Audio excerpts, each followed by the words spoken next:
อสรุปออกมาไปไหนแล้วจังแม่นคนสรุปแล้วจังแม่นอ่านคนสรุปแล้วมันไปตกลงแบบใดจังทาย เดี๋ยวมันสิมีว่าอันนี้บ่โต้ไปโต้ แม่ มา มัน ก็ต้องมีปาก ก็ เสียง เป็น ใน คำเพลงเนาะแต่ว่าในการที่นั่นมันก็แน่นอนแหละต้องมีคำเพลง ว่าแล้วก็สิทายให้กับพี่กับน้องเบิ่งตอนที่สรุปเนาะ แม่นสรุปว่าจุ่มเราคือเฮาซื้อขายดินกะเฮาซื้อแล้วเรียบร้อยก็เช็ดออกมาว่าชื่อให้ผู้นี้ราคาเท่านี้นะเอาชี้แจงมานั่นว่านั่นแต่ว่าในช่วงนี้มันก็แน่นอนแล้วเนาะมันต้องมีปากเสียงนะมันก็เป็นสวัสดีเด้อน้องแต่เด้อบ่จื้อจังว่าได้บาดทีนี้ เฮ้ยมานอนเลยคืนนี้นอนรับอยู่บ่เนาะ เห็นแต่โดนนั้นอยากทอดปีแล้วยักษ์นี่ ยังบ่ได้สบายดีคือเก่า ได้ ชายสาเพื่อนนั่นเนาะ ไปเสี่ยวเด้อไปเสี่ยวเด้อเวลาแวดเบิดง่าย เพื่อฮอด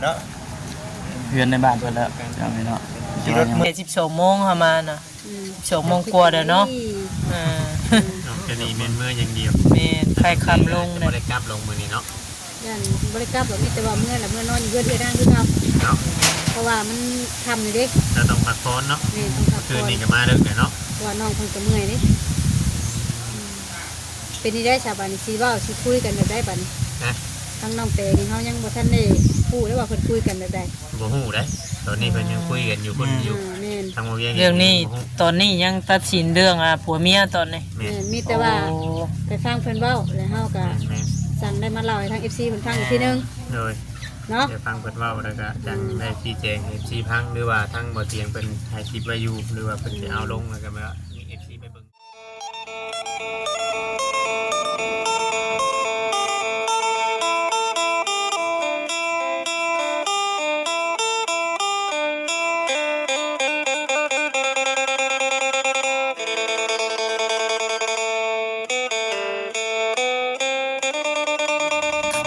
หอดแล้วพี่น้องเอ้ยเนาะ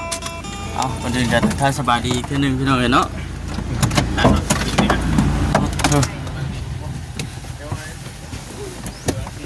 ไปเวียง สบายดี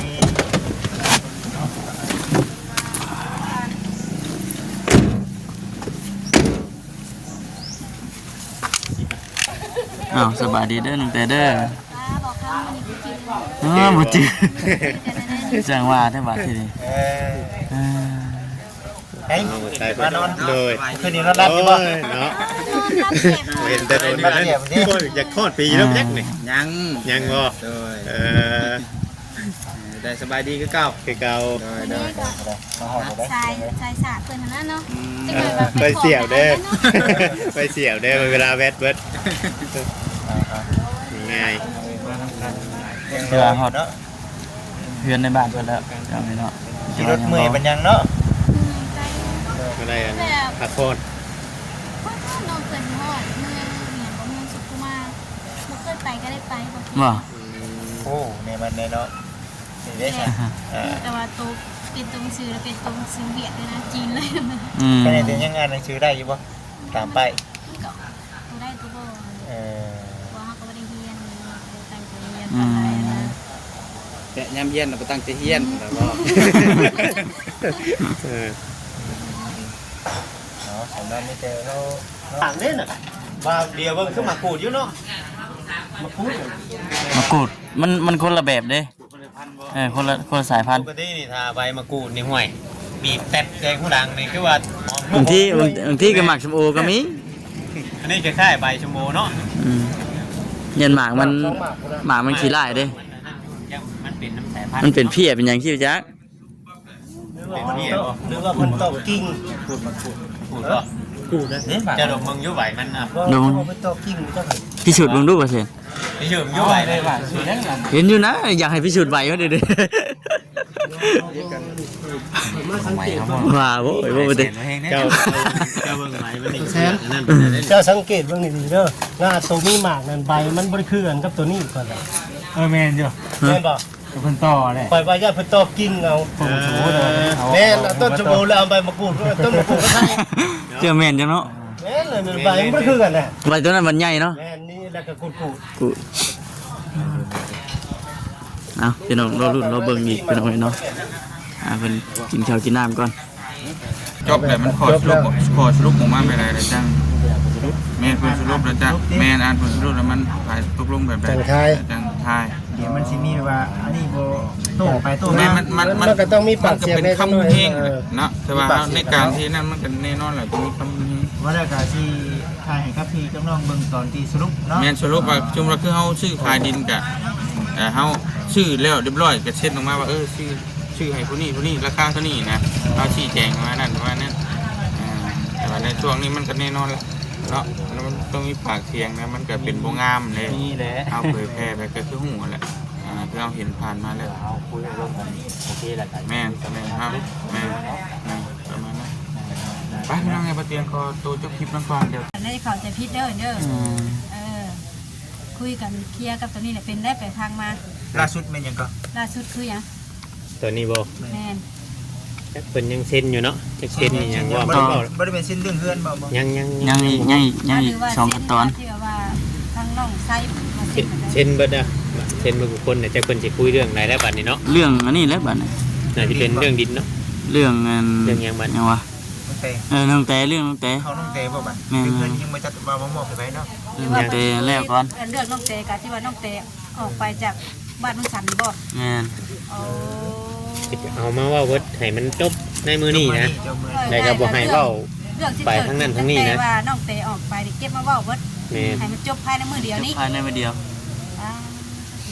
สนุกแล้วเอาบริการคลิปเนาะมีแต่ว่าไปฟังคำว่าเพิ่นน่ะก็มาเล่าให้ FC ฟังอีกทีนึง แม่ เนาะ น ว่าเพิ่นก็อยากฮู้เด้ว่ามันเป็นไปได้เพิ่นก็ติดตามมาตั้งแต่โดนไงว่าแล้วก็ห่วงลูกอีกเนาะ เพราะว่ามันFC เพิ่นรอรุ่นอยู่นะรอรุ่นอยู่แล้วมื้อนี้เพิ่นบ่ได้เห็นทุกขั้นตอน แม่น แค่เอาแค่ฟังเขามาเล่าให้ฟัง แม่น บ่จิตเองก็เลยเล่าทุกขั้นตอนให้กับ FC ได้เบิ่งแล้วบัดนี้ แม่น แต่ว่าทั้งเอื้อยแล้วก็ทั้งเบาเวียงชัยมีหยังก็มาเว้าได้บ่จิตสินั่นได้เบาแต่ทำเก่าได้จะหน่อยนี่ได้ เพิ่น เนาะ ไปไล่มาเพิ่นก็ นั่นเนาะบ่คำเนาะ แม่น บ่ได้ในFC ได้เบิ่งทุกขั้นตอนหรือว่านู่นนั่นนี่ก็ จังหวะ ต้องกราบขอโทษขอไปFC ทีนึงมื้อนี้เจ้ากลับมาถ่ายก่อนว่าวัน ก็ใหญ่ฟังว่าเพิ่นเว้าแบบใดนะ เด้อทีนึง เอาเดี๋ยว ไรบ้าง เนาะคือว่าการนิดหวังอะนะ FC สบายดีก่อนสบายดีก่อน สบายดี บายดีสองลุง ใช่ สบายดีตั้งใจนวล คือไปทางว่าพอไปส่งแล้วเพิ่นจบแล้วบ่สามารถแบบ ตอนนี้นะ ได้แล้ว เพิ่นกำลังคุยกันเรื่องที่น้องเตออกไปเนาะ จากบ้านนี่มัน แม่น จากเรื่องเลยขาดได้ขัดตอนเติร์ดได้เนาะ 3เรื่องพุ่นเนาะ เรื่องแรกก็เป็นคุยเรื่องเงินน้องไซกับบ่เตียง น้องไซกับปอเตียงแล้วก็จบไปแล้ว จบแล้วตัวนี้เคลียร์ปัญหาแล้วเข้าใจแล้วตัวนี้ ยอมผิดยอมเมนจังจันจังขี้แล้ว วันนี้ โยคันโคกมาเด้เนาะอันนี้นั่นเฉพาะบ่เตียงอันนี้ให้อภัยหากแต่ทางผู้ใหญ่นี่เฮายังบ่ฮู้ว่าเพิ่นสิสามารถคือบ่เตียงได้บ่นะเนาะเพราะว่าเพิ่นยังบ่ทันโทรคุยกันเด้ โดย ทางผู้ใหญ่น่ะ เดี๋ยววันนี้เป็น มาคุยเรื่องน้องเต น้องเตโตเรื่องคุยเรื่องน้องเต ง่า เนี่ย ยๆก็ให้มันจบภายในมื้อนี้นะเนาะ ถือว่าคำน้ำมันนี่เนาะ ท นี่ก็หลายชั่วโมงเติร์ดได้ที่ว่าเฮาได้มาในแม่ ใครอยู่ผู้ขี่รถใหญ่ผู้เฮาขี่รถจักรสิ ำหลายคนแห้งมามือนี้เนาะหลายคนแห้งเพื่ออยาก เอาขี่รถจักรน่ะ2คนเท่านี้เด้ ถ่ายให้พ่อแม่พี่น้องเอฟซีได้เบิ่งเลยเพิ่นว่าเอฟซีหลายท่านเพิ่นก็ อย่าฮู้ แม่นอยากฮู้นะเพิ่นว่าพากันไปถ่ายหลายๆเด้อรวมโตกันหลายๆเด้อมือเพิ่นตัดชิ้นว่ามาอยู่พี่น้องแต่ว่าบ่ได้ถ่ายเนาะ แม่ เพราะว่าเฮาก็ให้เกียรติเพิ่น แม่น ว่าเพิ่นนี่บ่อยากให้ทายตอนที่เพิ่ เพิ่ น นว่า ลงคุยกัน เพิ่นว่าเพิ่นชุมเพิ่นบ่มีส่วนเกี่ยวข้องหยังเลยเพิ่นบ่อยากอันนั้น บ่อยากเขาออกคลิป บ่อยากเผยแพร่เนาะ บ่อยากเผยแพร่ เพราะเพิ่นบ่ได้มีการ นั่นเป็นสิทธิของเพิ่นนั่นแหละเนาะ เพิ่นบ่ได้มีการฮู้การเฮ็ดนำเด้เนาะ แม่น เพิ่นบ่อนุญาตให้เฮาถ่ายเฮาก็บ่สามารถถ่ายทำลงได้เนาะมีแต่ แต่ว่ามันนั่ง ถ่ายบรรยากาศนิดๆหน่อยๆให้เบิ่งรอบๆข้างหั่นแหละเนาะ สิว่าจังไดเนาะบ่เวียงเฮาก็ แม่นคือว่าเป็นบทเรียนสำหรับหลายๆท่านพี่น้องยูทูบเบอร์หลายๆคนเนาะ แม่น ว่าอะไรเฮ็ดให้สร้างให้ได้มันเรื่องมันเกิดขึ้นแบบนี้บ่จักความสิว่าออกไปกันเนาะ ได้ มัน แต่ ได้ เบิ่ง เป็นไปแล้ว ก็คือว่าเนี่ยเนาะ10ครอบครัวหรือว่า100ครอบครัวมีอยู่ครอบครัวหนึงเนาะมันเกิดขึ้นแต่ว่าคือว่าได้ทางเฮาก็ต้องแก้ไขคือเก่า แม่น บ่วิดคือเก่าหั่นนะเว้าง่ายๆซะ แล้วเราแต่เคลียร์ตัวนี้เขาสมมติว่ามันจบแล้วนี่ก็คือสิบ่สามารถแบบเข้ามาถ่ายมาโอ้มาลมได้ แน่นอนแล้วนะ มีแต่ปล่อยเลยบัดเนาะ แน่นอนแล้ว นี่ก็คุยกันตั้งแต่12โมงกว่าๆเนาะ ยังบ่เร็ว ตอนนี้จังโมงตอนนี้เนาะ 2 โมงเลย นี่ก็2โมงกว่าแล้ว สองมุ้งเลย แม่น ก็ดีแม่น ก็คิดว่า อย่างเดียว ใน อ่า ทิศสองมุ้งนี่เลย บ่แล้วเฮามาแต่12โมงเฮามาน่ะ อืม 12โมงกว่าแล้วเนาะอ่า ก็ดีแม่นเมื่ออย่างเดียว แม่นใครคำลง บ่ เนี่ย ได้กลับลงมื้อนี้เนาะ ย่านบริกรรมแบบนี้แต่ว่าเมื่อละเมื่อนอนอยู่เพื่อนเอื้อด้านคือเรา เนาะ เพราะว่ามันทำอยู่เด็ก เราต้องพักผ่อนเนาะ นี่ต้องพัก คื ผ่ น อน นี้ก็มาเด้อเนาะ เพราะว่าน้องคงจะเมื่อยนี่เป็นนี่ได้ชาวบ้านนี่สิเว้าสิคุยกันแบบได้บัดนี้ นะ ทั้งน้องเตนี่เฮายังบ่ทันได้พูดได้ว่าเพิ่นคุยกันแบบใด บ่ฮู้เด้ตอนนี้เพิ่นยังคุยกันอยู่คนอยู่ แม่น ทางบ่เวียง เรื่องนี้ตอนนี้ยังตัดสินเรื่องผัวเมียตอนนี้ แม่ แม่ น นมีแต่ว่า โอ้ ไปฟังเพิ่นเว้าแล้วเฮาก็ แม่น สั่งได้มาเล่าให้ทาง FC เพิ่นฟังอีกทีนึง โดย เนาะ เดี๋ยวฟังเพิ่นเว้าแล้วก็จังได้ชี้แจง FC พังหรือว่าทั้งบ่เตียงเพิ่นถ่ายคลิปไว้อยู่หรือว่าเพิ่นสิเอาลงแล้วก็มามี FC ไปเบิ่งอยู่พุ่นเนาะ แม่ ว่า แม่ ตอนนี้เพิ่นถ่ายไว้แต่บ่ฮู้ว่าเพิ่นสิเอาลงหรือบ่ลงเฮา การที่เฮาถ่ายไว้นี่ก็เพื่อเป็น หลักฐาน ทาน แม่น เนาะ เพราะว่ามื้อนี้เว้าแบบนี้เนี่ยเพิ่นมื้อต่อไปเพิ่นสิพิมพ์คำบ่นั่นนั่นนี่นะ อ่า คือเก่าอยู่บ่เนาะ แม่น โอ้เพื่อความรอบคอบเนาะ บ่มีอีหยังเกิดขึ้นก็ถือว่าสามารถเอาลงคลิปได้ แม่นบางบ่อนนี่มันเคยมีเด้เนาะแบบนี้เนาะกรณีแบบนี้เนาะ แม่ ลงกันแล้วบ่ได้ออก ปี นะ คำน่ะติ แม่นใครอยู่ดอกวันนี้เพิ่นก็เอามาลายในบ้านดุมนั่นก็เอามาเนาะ แม่นหลายคนอยู่ได้เนาะ ที่คุยกันตัว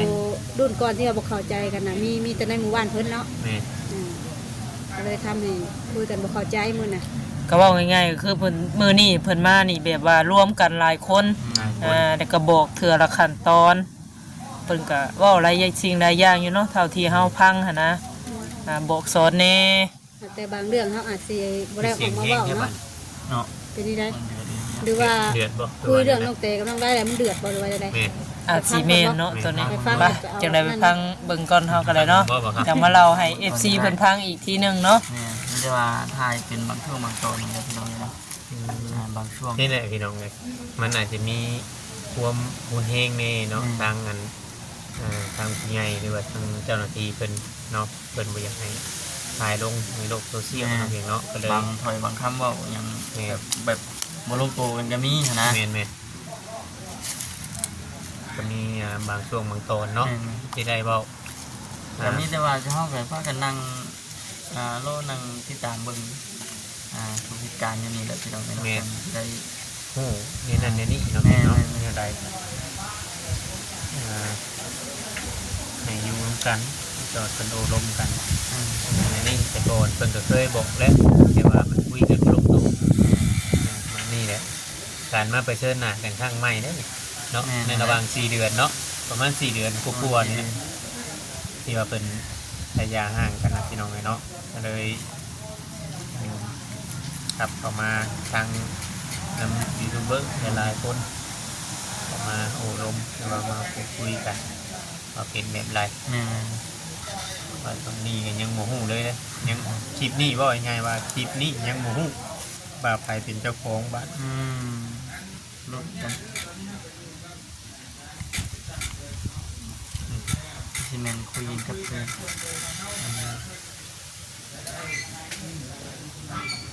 แมน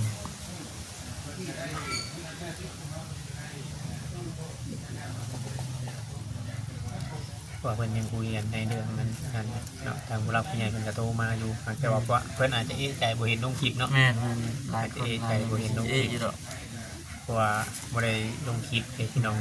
ในขั้นตอนที่ว่าเว้ามีแต่คลิปที่หรือว่าเห็นแต่ตอนมาฮอดนี้ถ่ายบ่ลงตรงติ่งไปชื่อแล้วก็แบบนี้แหละคือชุมเฮามีได้เนาะมานั่งแบบนี้แหละพี่น้อง FC ก็เบิ่งก็ห้อยเด็กน้อยเพิ่นก็ดีดหนีได้เนาะมีฮอดเวลาพุ่นแล้ว อย่างนี้วันนี้ดิ อย่างนี้เราไปว่ากันว่าไปเว้ากันคือบ่เห็นไปถ่ายลงว่า ยังทันละหอดกันพี่น้องเด้อโอเครออีกก่อน เดี๋ยวจะฐานเป็นได้หลายหรือว่ามันจบมันหยังหรือว่านู่นนั่นนี่เฮาก็จังสิชี้แจงเนาะบ่ครับเนาะ สี่พังอี ชี้ ก แจงให้ FC ได้ฟังว่ามันเป็นอะไรฮอดใช้เรื่องมันฮอดแบบไรแน่การเว้าการจาในมือนี้ให้มันถืออกถือใจทั้งสองกรรมสองพาย แม่นเนี่ย หรือว่าในไรเนาะเห็นเนาะเพราะว่าสิ่งที่เฮาเฮ็ดถ้าเฮาเฮ็ดถือก็ถือถ้าเฮาเฮ็ดผิดก็ผิดเด้อพี่น้องเอ้ยเนาะเพราะว่าเฮาก็อยู่ลำบากลำเมืองเนาะสิ่งที่เพิ่นห่วงห้ามเฮายังไปพื้นเฮายังไปเฮ็ดอยู่มันก็ถือว่าผิด เลยเนาะ แม่นถือว่าเพิ่นสามารถเอาเรื่องชุมเฮาได้นะพี่น้องเอ้ยเรื่องของเรื่องที่ว่าบ่ได้ถ่ายลงไปถ้าเพิ่นนั่งห้ามอยู่จะยังพื้นไปถ่ายอยู่นี่ก็ถือว่าผิดละเมิดสิทธิ์พรบคอมพิวเตอร์เนาะคือว่าคุณเฮงพี่น้องไอ้ตูเนาะก็ ก็ เลย เป็นกระเตือนมาเลยแม่ก็เลยโบกล้า เฮ็ด คืนแน่เป็นบอกว่าเลย จะเบิ่งชมน้ำกันระหว่างการไกลเกลี่ยเนาะระหว่างการไกลเกลี่ยทั้งสองฝั่งสองฝ่ายว่าผู้ใดผิดผู้ใดถูกคือว่าฝั่งนั้นฝั่งนี้ที่ดินที่เป็นของไผเป็นทานนานเป็นระหว่างนี้ครอบครัวใหม่หรือว่าสิให้ผู้อยู่แต่ว่าจะเอาชื่อผู้นั้นผู้นี้ออกคือผู้นั้นผู้นี้เขานี่ก็เป็นอยู่กับสิทธิของทางผู้รับผู้ใหญ่เพิ่นเนาะผู้เพิ่นผู้จะฟ้องเงินว่าทุกคนที่อยู่นะบ่ได้มีไผจกเงินออกจากบาทจากกีบจากสตางค์พี่น้องเนาะ คิดว่าใหญ่จะคิดอยู่กับทางผู้รักผู้ใหญ่เพิ่นนั่นแหละพี่น้อง แม่ เนาะ นคิดอยู่กับทางผู้รับผู้ใหญ่เพิ่น เป็นว่าเฮ็ดได้ก็ตามนั่นแหละ แม่นไปตามเพิ่นพี่น้องเจ้าสิปืนคำเพิ่นเว้านี่ก็บ่ได้ว่าแนวนั้นแนวนี้ก็บ่ได้มีแต่ต้องฟังคำเพิ่นเว้าอย่างเดียวพี่น้องเนาะจนจากความสิว่าเนาะบ่ครับเนาะแต่ว่ามานั่งเฮ็ดคลิปให้พ่อแม่พี่น้องกับบอกคำลงให้ FC ได้เบิ่งได้ชมนี่นะพี่น้องเอ้ยเพราะว่ารอเบิ่งอยู่เด้หลายคนก็รอ ฟั เบิ่ ง ง ข้าว อัน ๆ นี้ก็ เนาะ คือว่าการแจ้งFCเลยว่าบ่ได้ถ่ายในตอนที่ว่าเพิ่นหาดื้อกันเพราะว่าญาติคิดเนาะทางกฎของเพิ่นเนี่ยพี่น้องเนาะเพราะว่าส่วนทางอันบ่เตียงเราถ่ายไว้เป็นหลักฐานอยู่เพราะว่าให้เพิ่นให้ทางบ่เตียงนี่ถ่ายไว้เพื่อเป็นหลักฐานเนาะญาติว่ากลับคำหรือว่าปีกคำเนาะ ว่าบ่ช่างเลยเนาะมือใหม่มาหน่อยว่าบ่คือเก่าว่าไปได้นึงเอาอีกแล้วหั่นนะพี่น้องได้ถ่ายไว้ก่อน อันนี้ก็นำมาเฮ็ดคลิปให้ FC เบิ่งว่าสิเป็นแบบใดแต่ก็มื้อนั้นกับมื้อนี้ก็แตกต่างกันอยู่เพราะว่าเพิ่นก็อาจจะได้อบรมกันแล้วพี่น้องเนาะได้อบรมกันในส่วนนี้บางช่วงบางตอนหรือว่านู่นนั่นนี่น้องเนาะคือว่าเนี่ยตอนนี้ยังเคลียร์ประเด็นเรื่องของนางเตออกไปบ่ได้มาบ่ครบว่าในไร ตอนมาบอกอยู่ดิตอนไปประชางามงามเหมือนกัน แม่น มันก็สิเคลียร์ปัญหาตอนนี้แหละพี่น้องนี่นะมีแต่ว่าจังหน่อยก็สิไปฟังเพิ่นเอาร่วมกันนะเขาก็ได้เพิ่นว่าในอะไรก็ โดย ออกมาบอกอยู่กับพี่ฟัง ตอนนี้ทางผู้ใหญ่เพิ่นก็โทรมาเรื่องที่ดินหรือว่าเรื่องชาตินั้นเป็นเนาะ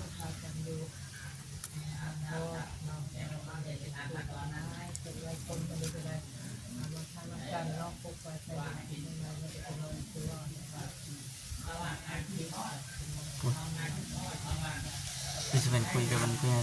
แม่น ว่าฉันไปทำอะไรไม่ได้ไปฟังกันแล้ว พี่น้องเนาะที่ได้ว่าไปฟังไปเบิ่งไปชมกัน แมน พอเวียงกับพี่น้องเนาะจักหน่อยคิดว่า